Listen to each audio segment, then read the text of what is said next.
करते हैं, फिर अपनी क्लास को कंटिन्यू करेंगे, ठीक है। Moment of inertia M R क्या है, फ्रॉम एक्सिस ऑफ रोटेशन। और फिर हम लोगों ने बहुत सारे सेंटर ऑफ मास मतलब मोमेंट ऑफ इनर्शिया निकाला था about centre of masses. Disc का सेंटर ऑफ मास, रुको तो सही, डिस्क का सेंटर ऑफ मास के अलोंग परपेंडिकुलर टू द मतलब axis passing from its centre of mass and perpendicular to plane mr square by 2, axis passing through its center of mass and diametrically mr square by 2, ring का about an axis passing through its center of mass and perpendicular to plane mr square, diameter के लो mr square, solid sphere sir 2/5 mr square 2/5 mr square, solid cone sir 3/10 3/10 mr square, hollow cone mr square by 2 mr square by 2, hollow sphere sir 2/3 2/3 mr square, okay done। और rectangular plate mx square by 6, ठीक है। और rectangular lamina के centre पे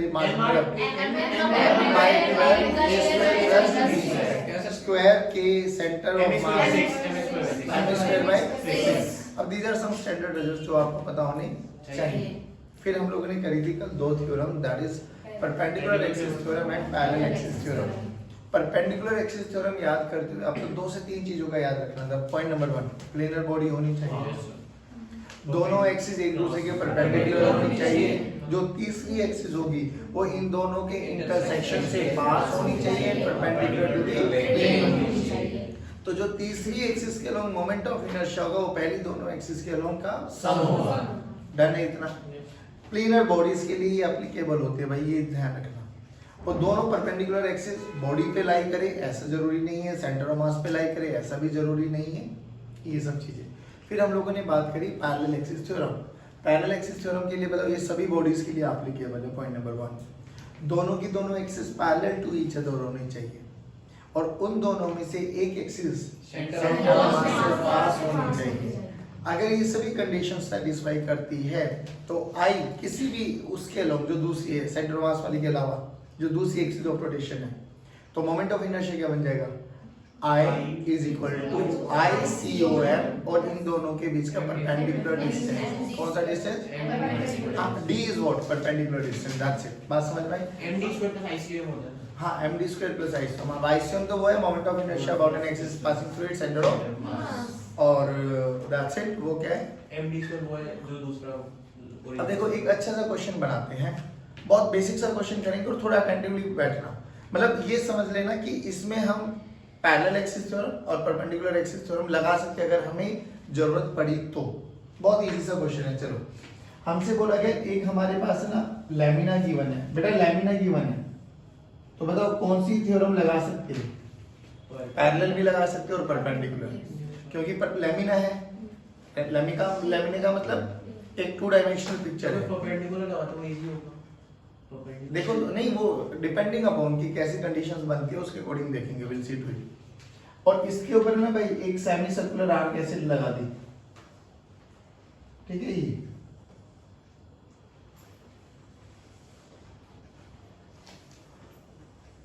और इसका square का जो ये साइड है ये 2 दे दी गई, ठीक। इस पूरी का मास है m, डन है। अब देख हमसे क्या बोला गया कि इसके अलोंग एक मोमेंट ऑफ इनर्शिया दे दिया। मोमेंट ऑफ इनर्शिया सुनो और मुझे बताना वो कौन सा बोला गया। बोला गया कि moment of inertia passing through its centre of mass and perpendicular to the plane is 1.6 ma²। हमें एक मोमेंट ऑफ इनर्शिया इन्होंने दे दिया गया, क्या, 1.6 ma²। बताना क्या बोला गया, किस एक्सिस के अलोंग है, वो वाली एक्सिस जो सेंटर ऑफ मास से पास कर रही है, तो एक्सिस तो ये रही, और वो एक्सिस कौन सी, ये वाली एक्सिस है, ये वाली एक्सिस है या ये बाहर वाली एक्सिस है, परपेंडिकुलर टू इट्स प्लेन, बाहर वाले, यानी ये हमें समझ में आ गया कि इसके अलोंग ये मोमेंट ऑफ इनर्शिया, इसका मतलब समझ गए, एक्सिस ऑफ रोटेशन ये कैसे पता चला, बोला गया है ना कि जो आपके पास moment of inertia about an axis passing through its centre of mass and perpendicular to its plane, ये कौन सा होता है? ये प्लेन के परपेंडिकुलर नहीं है भाई, प्लेन के परपेंडिकुलर तो ये है, ये अपन को गिवन है। और हमसे क्वेश्चन क्या पूछा गया बेटा? Now you have to calculate moment of inertia about this axis. हमें इस एक्सिस के along moment of inertia calculate करना है। ठीक, इतना समझ में, क्वेश्चन समझ में आ गया? पहले वो बात की बात देखेंगे कि क्वेश्चन कैसे होता है, पहले बताओ क्वेश्चन समझ में आया? क्योंकि कई बार क्वेश्चन की स्टेटमेंट को पढ़ के हमें कम से कम ये तो एनालाइज करें ना कि गिवन क्या क्या फिजिकल क्वांटिटीज है। कई बार तो हमें यही नहीं स्ट्राइक कर पाता। बच्चा इस एक्सिस को ना इमेजिन करके इनको इमेजिन करने में लगता है सर मैंने तो ये सोचा था। भाई समझ, उसने बोला है परपेंडिकुलर टू इट्स प्लेन, तो ये वाले प्लेन के परपेंडिकुलर क्या होगा? ये वाली एक्सिस। इतना समझ में आ गया। अब हमें क्या करना है? हमें इसके लोग निकालना है। अब बच्चों का दिमाग क्या लगा कि अब बच्चों ने सोचा ऐसे, जैसे तुमने सोचा सब ऐसे सोचते हैं कि सर पैरेलल एक्सिस थ्योरम लगाओ ना। आपने तो बोला पैरेलल एक्सिस थ्योरम कब लगेगा कि एक एक्सिस जो सेंटर ऑफ मास के मतलब निकल के जाए, तो सेंटर ऑफ मास के लोग निकाल के देख के ये सही है। क्या सर इन दोनों के लिए मैं पैरेलल एक्सिस थ्योरम लगा सकता हूँ क्या? पहले आप ये बताओ, लगा सकता हूँ? Yes sir. कंडीशन क्या है? एक सेंटर ऑफ मास के अलोंग होनी चाहिए है, दोनों पैरेलल होनी चाहिए, वो भी है, और दोनों के बीच की दूरी अपन कैलकुलेट कर सकते हैं, उसकी तो दो राय नहीं है। लेकिन अब दिक्कत ये है सर, हमें इसके अलोंग तो पता ही नहीं है। हमें तो किसके अलोंग पता है? उसके परपेंडिकुलर। हमें तो ये पता है और हमें ये चाहिए। निकल सकता है? कैसे निकल सकता परपेंडिकुलर है? एक्सिस थ्योरम से कैसे करे बताओ? ये हाफ हो जाएगी उसकी। Very good. अब क्या करें? परपेंडिकुलर एक्सिस थ्योरम के लिए 3 एक्सिस चाहिए, ये तो 2 है। एक ऐसे मान लो। Very good. अब सुनो, देखो ये अप्रोच आप लोगों में डेवलप होती जानी चाहिए। मैंने कुछ नहीं बताया, बट आप लोगों का दिमाग लगा कि सर देखो ये चाहिए ना, ये हमें पता है। और हमने कल भी देखा था सिमेट्री का यूज करके कि अगर एक्सिस ऑफ रोटेशन दो इक्वल पार्ट्स में ब्रेक डाउन करिए तो देखो जैसा ऊपर वैसा नीचे। अब एक बच्चे बोला सर ये भी तो देखो, पहले ये बताओ ये दोनों एक्सिस ऑफ रोटेशन परपेंडिकुलर है या नहीं? Yes sir. जैसा नीले वाली ने इसको ऊपर और नीचे वाले पार्ट्स में ब्रेक डाउन किया होगा, ब्लैक वाली ने भी तो इसको लेफ्ट और राइट में सेम ब्रेक डाउन किया है। यानी जो मोमेंट ऑफ इनर्शिया आई ये होगा, वही मोमेंट ऑफ इनर्शिया ये भी तो होगा। क्या अब इस इंटरसेक्शन वाले पॉइंट पर मैं मोमेंट ऑफ इनर्शिया में परपेंडिकुलर एक्सिस थ्योरम लगा सकता हूं? अब बोलो क्या बोला गया?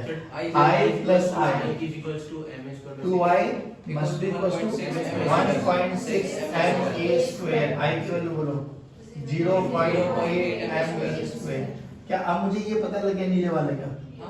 तो नीले वाले के लोग मोमेंट ऑफ इनर्शिया देखो ICM की वैल्यू क्या होगी? 0.8 ma square नहीं आया। बस अब तो रिजल्ट बोलो।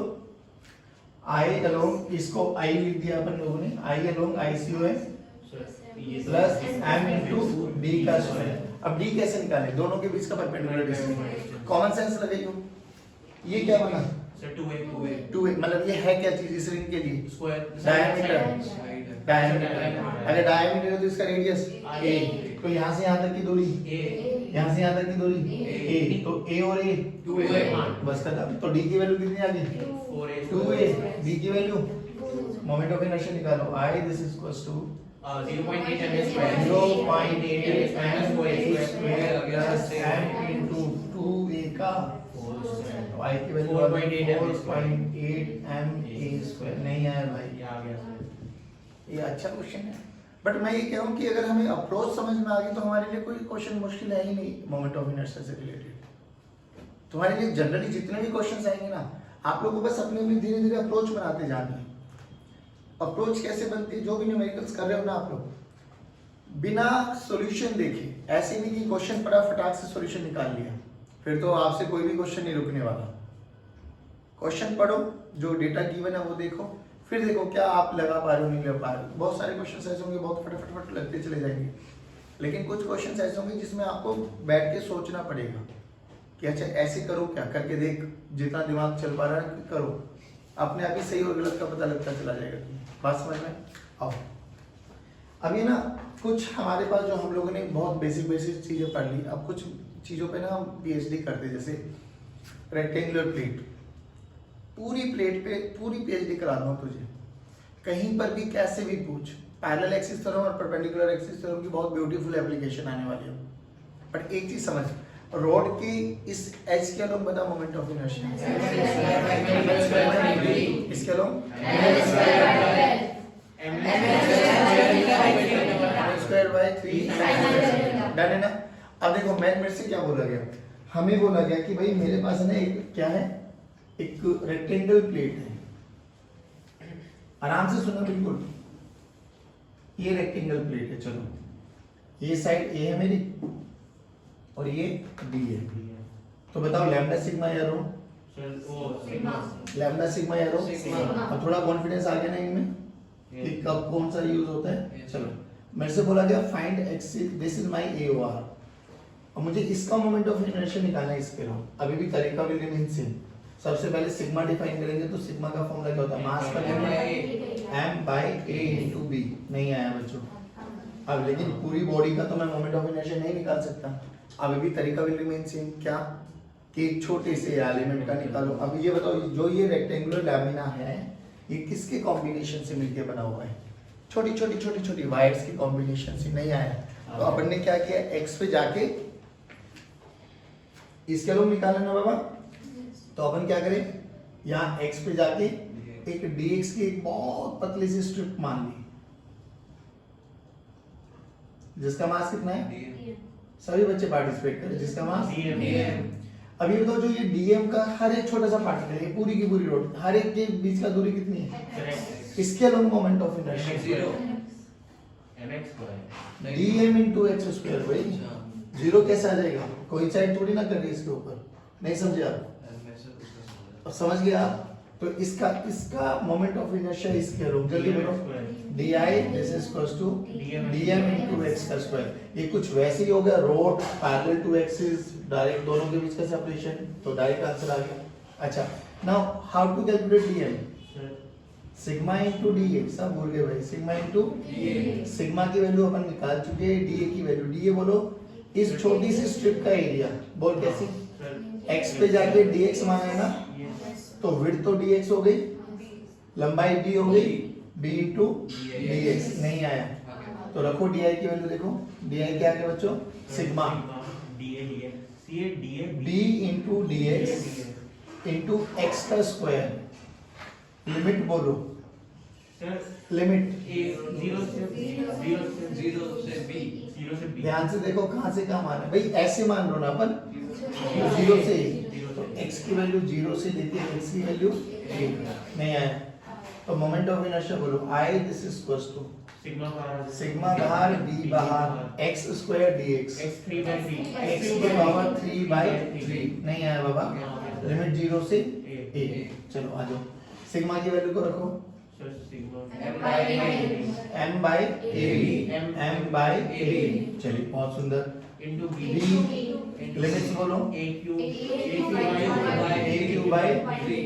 देखो b ने d ने a ने a को मारा तो I का फॉर्मूला बना m स्क्वायर बाय 3। अरे ये कुछ तुझे कुछ फील दिलाएगा। ऐसा रिजल्ट कहाँ पढ़ा था? रॉड में। क्या सेम इसी वाले पॉइंट के लोग पढ़ा था? yes, तो ध्यान से देख, अगर मैं एक पतली वायर लूं, एक वायर लूं और उस वायर को अगर मैं पीट दूं, तुझे नहीं लगता वो वायर रेक्टेंगल की शेप में तो बनेगी? नहीं आया भाई। ये आपने देखा है, वैसे आटा देखा है ना, आटा, आटे की लोई बनाओ गोल गोल गोल गोल, उस आटे को पीटो तो वो एक रेक्टेंगल शेप में तो लेता है।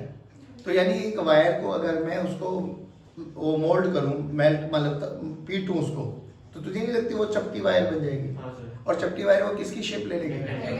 तो देख सेम रिजल्ट है। सोच के देख, सुन, मैं ये अभी बता बस मुझे I equals to m square by 3। मेरे लिए अगर ये एक्सिस ऑफ रोटेशन हो जाती तो mb स्क्वायर बाय 3। तो mb स्क्वायर बाय 3 नहीं आया।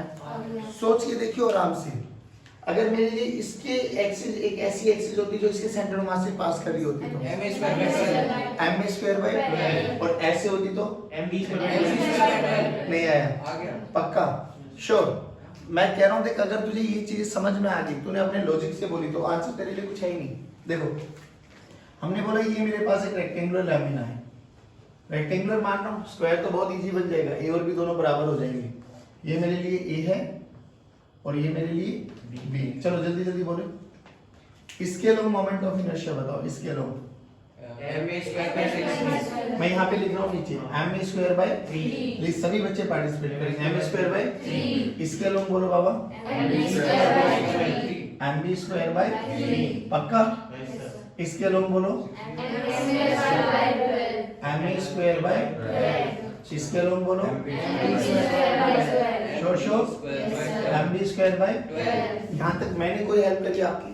भाई इतना बताया कि भैया जो ये रेक्टेंगुलर प्लेट होती है ना, ये बेसिकली चपटी वायर होती है, तो जो वायर में केस पड़े थे वो सारे एप्लीकेबल है इसके लिए। अच्छा अब now point to be noted. मेरे से कोई ये पूछे कि सर एक बार बताओ ना, देखो ये जो ब्लैक वाली डॉटेड है इनका हमें पता है। मेरे से ये पूछा जाए कि सर ए इस एक्सिस ऑफ रोटेशन के लॉन्ग बताओ मोमेंट ऑफ इनर्शिया, क्या अपन कैलकुलेट कर सकते हैं? Yes. कैसे बोलो? परपेंडिकुलर एक्सिस थ्योरम पे। परपेंडिकुलर एक्सिस थ्योरम कब लगती है? पहले तो ये वाली जो ब्लैक वाली है सर, वो और इनकी ऊपर वाली है, क्या दोनों परपेंडिकुलर हैं? Yes. पक्की बात है। क्या ये एक्सिस उनके दोनों के इंटरसेक्शन से मिल पास हो रही है? परपेंडिकुलर टू द प्लेन है। तो मैं कह सकता हूँ जो ये वाली एक्सिस है mb square by 3 plus ma square by 3 का समेशन ही तो है, नहीं आया। यानी अगर कोई मेरे से पूछा जाए इसके लोग मोमेंट ऑफ इनर्शिया, जल्दी बोलो m बाय 3 कॉमन ले लो भाई, a square plus b square. अभी नहीं आया। अच्छा कोई पूछे यहाँ बताओ मोमेंट ऑफ इनर्शिया, क्या निकाल सकता हूँ? m by 12 a square plus b square. क्या ये हम पहले भी डिस्कस कर चुके हैं? नहीं आया। अभी देख कुछ भी तो नहीं है इसमें, क्या खेलोगे? m में m बाय 12 कॉमन ले लो बेटा, a square plus b square. तू इसमें कहीं पर भी पॉइंट मारना जो तुझे मन लगे। मैं कह रहा हूँ यहाँ पे निकाल के दिखा दो, चलो जल्दी बोलो क्या हो जाएगा? mb square by 3 plus ma square by 12। नहीं आया। बताओ इसमें क्या दिक्कत है? कुछ भी नहीं। ये पूरी की पूरी पेज लिया आपके पास रेक्टेंगुलर, उस पे वायर पे एक रेक्टेंगुलर ने हमने लिया, पूरी कोई भी निकाल, कैसे भी निकाल, अपन को आते हैं। और याद करने का तरीका क्या है? जो जैसे रॉड बिहेव करती थी वैसे ये बिहेव करेगा। अच्छा स्क्वायर आ जाए तो और इजी बन गया वो तो। सो स्क्वायर में क्या होगा? a और b दोनों बराबर है, तो इधर भी ma स्क्वायर बाय 3, उधर भी ma स्क्वायर बाय 3, तो ये क्या बन जाएगा? 2ma square by 3। ये क्या बन जाएगा? ma square by 6, ma square by 6। कोई भी वो निकालो, नहीं आया। अबे एक स्क्वायर, इसका बहुत बहुत इजी सा कन्वीनियंट रास्ता बन गया। स्क्वायर के केस में अपन क्या लिख सकते हैं? 4 स्क्वायर। लो आ जाओ जल्दी खेलेंगे, आ जाओ। ए और बी क्या है बेटा? ए और बी क्या है? सेम। ए और बी क्या है? सेम, ठीक है ना? चलो इसका नाम बोलो। m square by 6। ma square by 3। Sir square में 6 नहीं। अबे इसके लॉन्ग रिजल्ट तो वही आएगा भाई। इसके लॉन्ग बोलो। इसके लॉन्ग बोलो। इसके लॉन्ग बोलो। आप गलत बोल रहे हो। m स्क्वायर बाय 6 नहीं, m स्क्वायर बाय 12। इसके लॉन्ग आएगा ना बेटा m स्क्वायर बाय 6 तो। 12 किसके लॉन्ग आएगा? भाई जो इसको ऐसे प्लेन को ऐसे कट करे, नहीं आया। स्क्वायर दिखाओ ना रेक्टेंगल। रुको रुको रुको रुको, आई टेल यू। देखो इधर देखो, रेक्टेंगल है। अगर इसके मान लो ये साइड ए है, ये साइड बी है, परफेक्ट। आ जाओ इसके लो परफेक्ट। इसके लो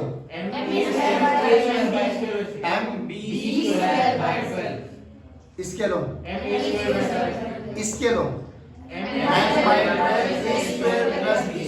बात समझ में? एक्सिस को प्लीज अपने दिलो दिमाग में बिठा दो। बिना एक्सिस के मोमेंट ऑफ इनर्शिया की कोई वैल्यू नहीं। रिजल्ट रट के बैठ जाओ m स्क्वायर बाय 3। अभी किसके लोग हैं हमें ये तो पता होना चाहिए।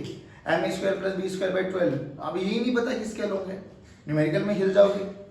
तो मोमेंट ऑफ इनर्शिया को तो ना दिमाग में रख लो भाई साहब, बिना एक्सिस ऑफ रोटेशन के याद करना तो पाप है।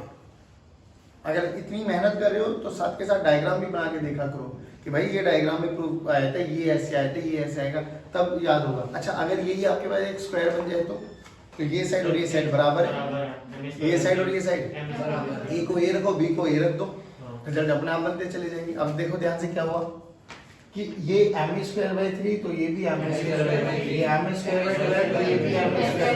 ये बोलो m square bye 12 plus m square bye 12 तो 2m स्क्वायर बाय 12 बोले तो m स्क्वायर बाय।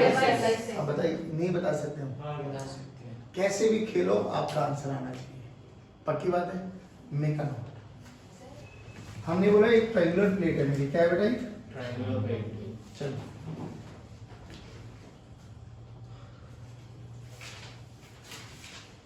ठीक है, साइड ए और ये भी साइड ए। प्रूव करना चाहो तो प्रूव कर सकते हो, आप खुद कर लेना प्रूव, है ना। तो वही एक्स पे जाके एक शीट मान लो, एरिया निकाल लेना, सेम वैसे जैसे अभी आप लोगों ने रेक्टेंगुलर लैमिना किया। इसके अलावा मोमेंट ऑफ इनर्शिया बोलो, एम स्क्वायर बाय 6। हाँ एम स्क्वायर बाय 6, वो वहां पर एम स्क्वायर बाय 6 बोला था ना। अब ये ए परपेंडिकुलर डिस्टेंस हो गया, तो एम स्क्वायर बाय 6। चलो इसके अलावा बोलो, परफेक्ट, एम स्क्वायर बाय 6। अच्छा मुझे एक बात बताओ, अगर ये ए और ये बी होता तो इसके अलावा सर वो एम बी स्क्वायर बाय 6। इसके अलावा कोई दिक्कत? No sir. मेरे से कोई ये पूछे इसके अलावा बताना। तो sir M square by 6 plus M square by 6 जो भी है, ये बताओ कौन सी थ्योरम लगाए? बट हमें समझ में आ गया। सच्ची बोलो, दैट एक वैसे कोई मुश्किल नहीं है, अपन को समझ में आ जाना चाहिए और आ भी जाता है।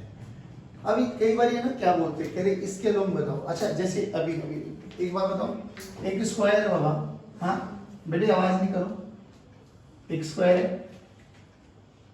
वही मास एम सिग्मा वगैरह जो तुझे मानने मान ले, स्क्वायर है बट ये कंफर्म है, बोला गया ये साइड ए है, ये साइड ए है, ठीक है। हमने अभी इस पे पूरी पीएचडी करी है, लेकिन अब मेरे से क्या बोला गया, कह रहे आपने इसके अलावा बताओ moment of inertia, axis which is passing through its diagonal, find I. अब बोलो कैसे, अप्रोच बताना बस, कैसे कर सकते हो। स्क्वायर का होता है m square by 3 m square by 3 square का एम स्क्वायर बाय 3, है ना, और फिर डायगोनल क्या डायगोनल निकाल। हाँ अप्रोच बताओ ना, हाँ बोलो बोलो बोलो। डायगोनल का तो पता होता है, दूसरी डायगोनल बना दो, फिर क्या होगा? पैरेलल से निकल जाएगा। सब परपेंडिकुलर बीच वाला पता है, कितना होता है बताओ? m square by 6। अच्छा फिर डायगोनल कर दी तो क्या डायगोनल इंटरसेक्शन परपेंडिकुलर होंगी? स्क्वायर में ये ध्यान रखना, बस खत्म भाई। जैसे उसका दिमाग चला आपका भी चल सकता है। कह रहे सर एक बार बताओ ना, ये देखो ये दोनों अगर स्क्वायर है तो ये दोनों परपेंडिकुलर है, और इसका हमें पता ही है, जल्दी बोलो। तो I plus I is equal to M square by I M square by M square by जो भी आएगा आंसर है तुम्हारा, नहीं आएगा पक्का? Okay done. अभी मैं तुम्हें ना एक चीज समझाने की कोशिश कर रहा हूँ, कभी कभार हमें जरूरत पड़ती है उसकी। जैसे इसका कितना है, इसके लो m स्क्वायर अभी आपने लगाया ना I plus I must be equal to ये, तो इसके अलोंग अगर मैं मोमेंट ऑफ इनर्शिया बोलूं तो that is 2m a square by 6 बोले तो m a स्क्वायर, ये इजी है बहुत। एक छोटी सी अप्रोच देख लो, कई बार बहुत सारे क्वेश्चंस में आप लोगों के लिए हेल्प मिलने वाली है। वो अप्रोच क्या है सुनो। अब देखो बच्चे ने क्या बोला कि सर सिमेट्री का यूज करके हम लोग वैसे भी निकाल सकते हैं। बच्चे बोला कि सर एक बार बताओ, ये आपने बोला एक स्क्वायर है, मतलब एक ट्रायंगल है जिसकी ये साइड भी ये है और ये साइड भी ये है, और हमने बोला इसके अलोंग हमें मोमेंट ऑफ इनर्शिया कैलकुलेट करना है, ठीक है। अभी बच्चे ने क्या बोला कि सर हम ऐसा कर सकते हैं क्या कि इसको ना एक स्क्वायर बना। अच्छा ये बताओ ये साइड कितनी आ गई? ये लोग दो ये भी ठीक है पक्का। अब देखो उसने क्या बोला, कैसा ये देखो ये क्या बन गए? रोम्बस नहीं स्क्वायर बनाएंगे, रोम्बस नहीं बना, ध्यान रखना ये थोड़ा बहुत हो सकता है।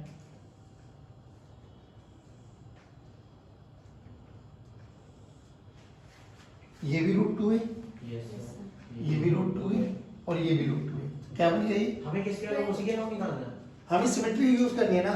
तो ऐसे ही सिमेट्री का जो भी क्लोज बॉडी बन सकता है जिसका तुझे लगता है कि इसका मुझे मोमेंट ऑफ इनर्शिया सेंटर के लोग आते हैं। देख फायदा क्या हुआ, ये अब इसके सेंटर पे आ गया ना। हां यस यस यस बोलो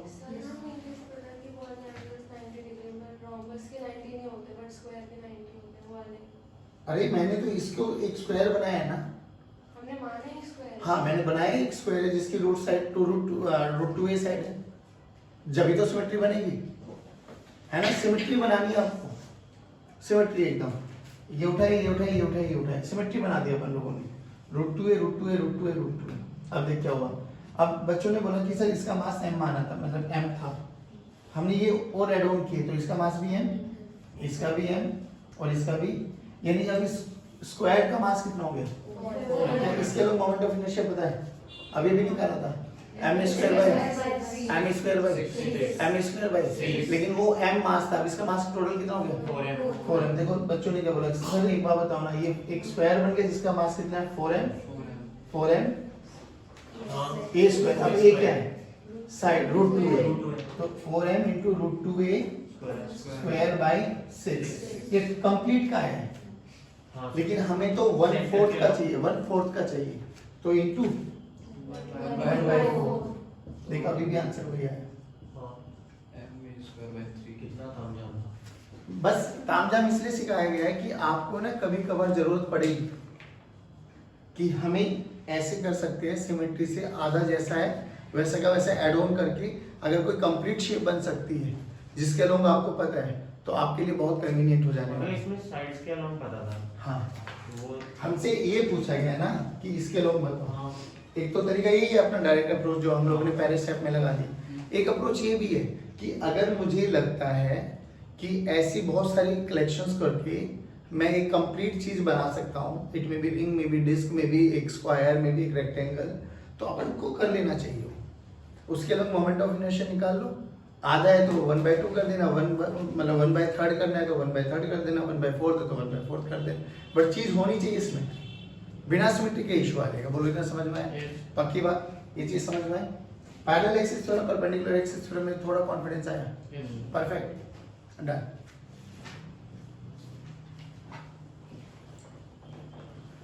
बहुत यूज होगा इसमें पैरेलल परपेंडिकुलर।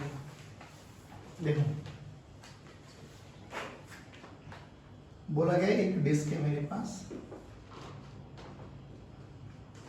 ठीक, डिस्क का रेडियस कुछ भी मान जो आपको मन करे,